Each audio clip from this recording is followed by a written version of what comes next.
2 मार्च सोमवारी आहे होळी. तर होळी का आणि कशी साजरी करायची आणि होळीच्या दिवशी मी होळीची जी कथा सांगणार आहे तर ती कथा ऐकण्याला पण खूप महत्त्व आहे.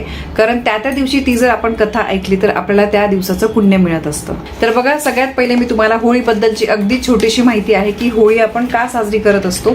तर त्यामागचं पहिले मी जे वैज्ञानिक दृष्ट्या महत्त्व आहे, म्हणजे आपण सायंटिफिक रिझन म्हणतो, तर ते सांगते.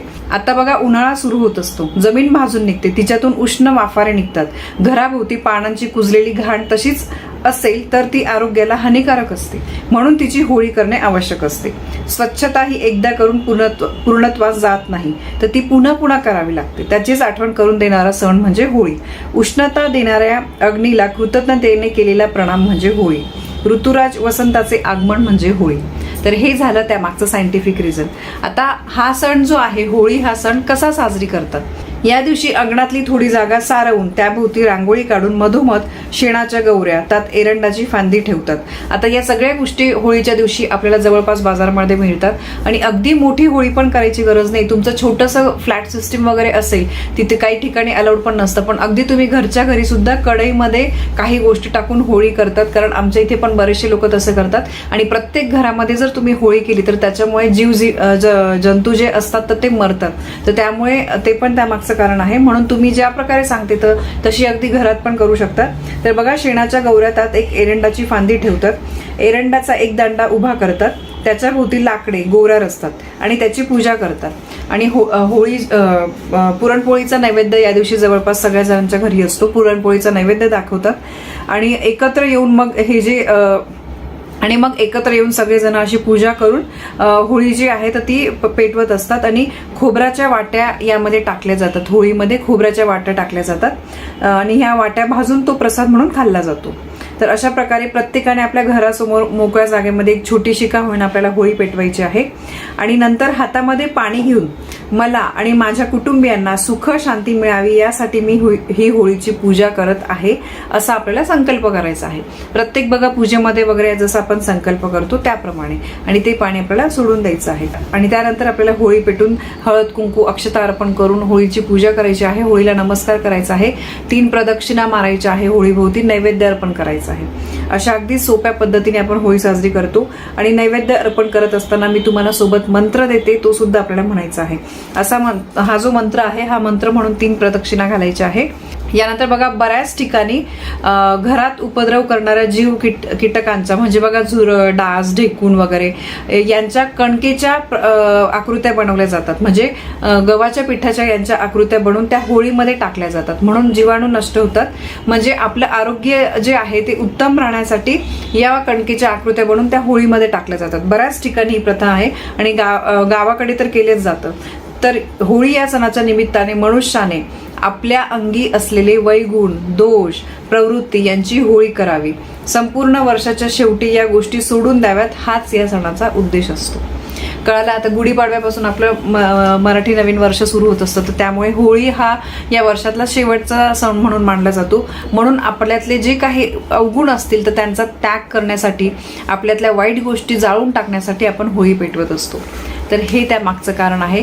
आता बघा, मी तुम्हाला होळी का साजरी करतात हे सांगितलं आहे. तुम्ही आत्तापर्यंत केली नसेल तर नक्की करा. घरच्या घरी सुद्धा तुम्ही अगदी छोटीशी होळी जी आहे तर ती तुम्ही करू शकता. आता बघा, मी तुम्हाला होळी दहनाची कथा सांगते. प्रत्येक दिवशी त्या दिवसाचं काहीतरी महत्त्व असणारी कथा असते, तर ती वाचल्यामुळे त्या दिवसाचं आपल्याला पुण्य मिळत असतं. तर होळी दहनाची कथा काय आहे ते मी तुम्हाला सांगते.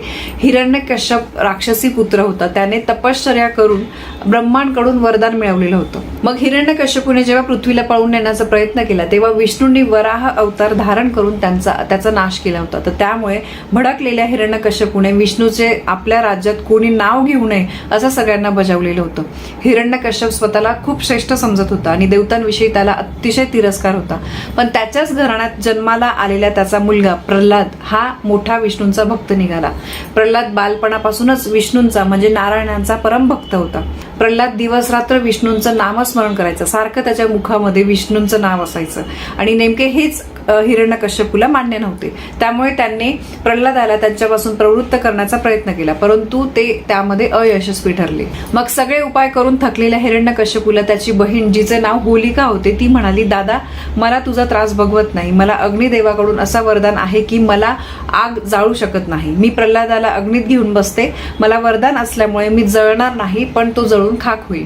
हे ऐकून हिरण्यकश्यपूने मोठी पेढी तयार केली, म्हणजे होळी जसं तयार करतो तसं. त्यामध्ये होलिका माता जी आहे ती प्रल्हादांना घेऊन बसली आणि बाकीच्या इतर शिपायांनी त्या होळीला आग लावली.